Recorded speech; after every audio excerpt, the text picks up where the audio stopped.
2014 में देश की राजनीति में बड़ा बदलाव आया। प्रधानमंत्री नरेंद्र मोदी के नेतृत्व में एनडीए सरकार ने देश की बागडोर संभाली और उसी के साथ बदला कृषि नीति का ढांचा, किसान की तस्वीर और खेती की तकदीर भी। मोदी सरकार ने कृषि में नई तकनीकों का इस्तेमाल करते हुए नई योजनाओं को किसानों और खेतों तक पहुंचाने का लक्ष्य रखा। मोदी सरकार ने किसानों के लिए पीएम किसान सम्मान निधि, फसल बीमा, पीएम सिंचाई योजना, डिजिटल खेती, एआई और ड्रोन तकनीक के उपयोग सहित एग्री इंफ्रास्ट्रक्चर फंड जैसे बड़े मॉडल पेश किए। मोदी सरकार के पिछले 12 वर्षों में कृषि और किसान की कितनी बदली तकदीर और तस्वीर, देखिए हमारी इस खास रिपोर्ट में।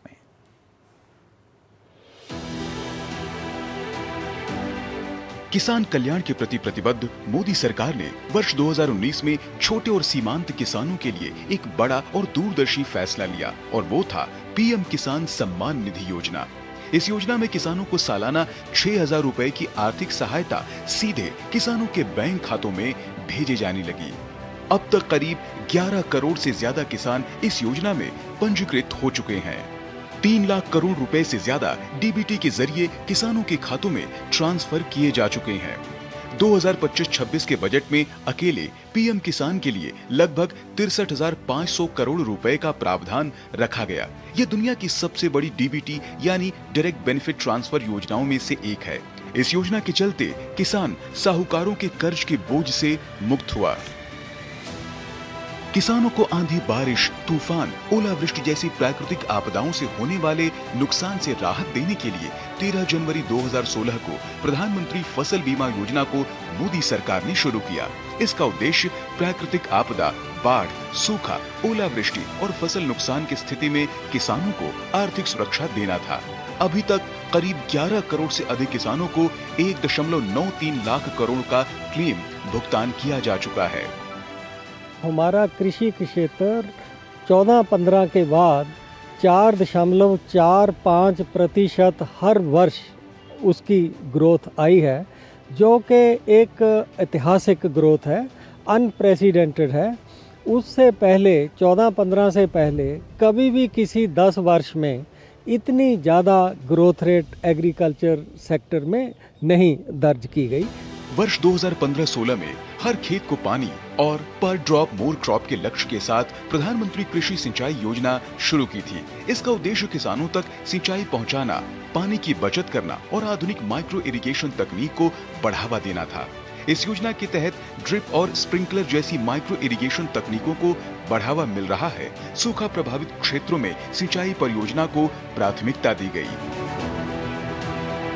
मोदी सरकार ने वर्ष 2015 में देश भर में 100% नीम कोटेड यूरिया लागू किया।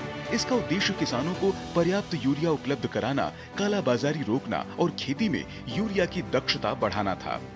सरकार के अनुसार नीम कोटेड यूरिया से यूरिया की गैर कृषि क्षेत्रों में होने वाली ब्लैक मार्केटिंग और होर्डिंग पर बड़ी रोक लगी।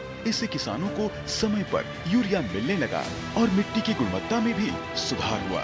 नीम कोटेड यूरिया के उपयोग से धान, गन्ना, मक्का और सोयाबीन की पैदावार में लगभग 17% तक वृद्धि दर्ज की गई। साथ ही कीटनाशकों के उपयोग और खेती की लागत में भी कमी आई।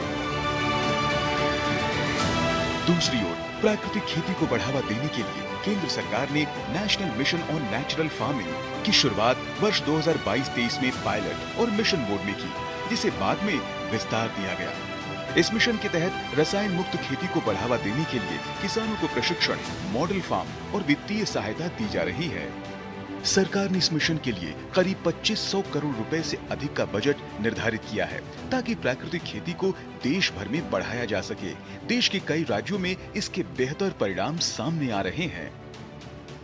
बड़े बदलावों के लिए मोदी सरकार ने कृषि में डिजिटल मॉडल पर बड़ा जोर दिया। एआई और ड्रोन टेक्नोलॉजी आधारित खेती जैसी योजनाओं को जमीनी स्तर पर उतारने के लिए बड़े और किसान हितैषी फैसले लिए गए। किसान क्रेडिट कार्ड की शुरुआत किसानों को आसान और सस्ता कृषि ऋण देने के लिए की गई थी। इस योजना के तहत किसानों को बीज, खाद, सिंचाई और खेती की अन्य जरूरतों के लिए बैंक से क्रेडिट सुविधा मिलती है। इसमें सामान्य ब्याज दर लगभग 7% है, जबकि सरकार की 2% ब्याज सब्सिडी और 3% समय पर भुगतान प्रोत्साहन के बाद प्रभावी ब्याज दर करीब 4% रह जाती है।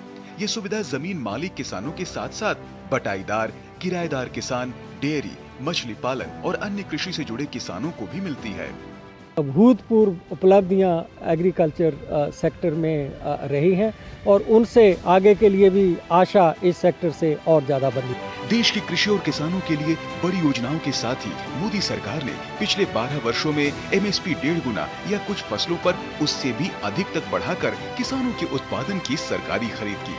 सरकार ने ये सुनिश्चित किया है कि किसान को उसकी फसल की लागत का कम से कम 50% मुनाफा जरूर मिले। प्रधानमंत्री नरेंद्र मोदी का लक्ष्य भारत की कृषि को सहायता आधारित मॉडल से स्थायी आय वाले मॉडल तक पहुंचाने की रही है, जिसमें भारत आज तेजी से आगे बढ़ रहा है।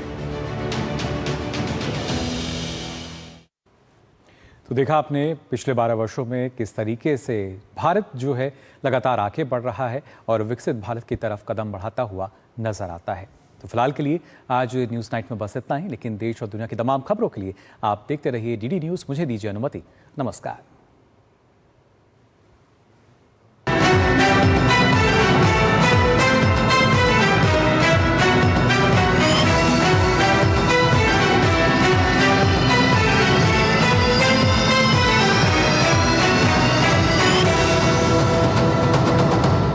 न्यूज नाइट के प्रायोजक थे गोल्डी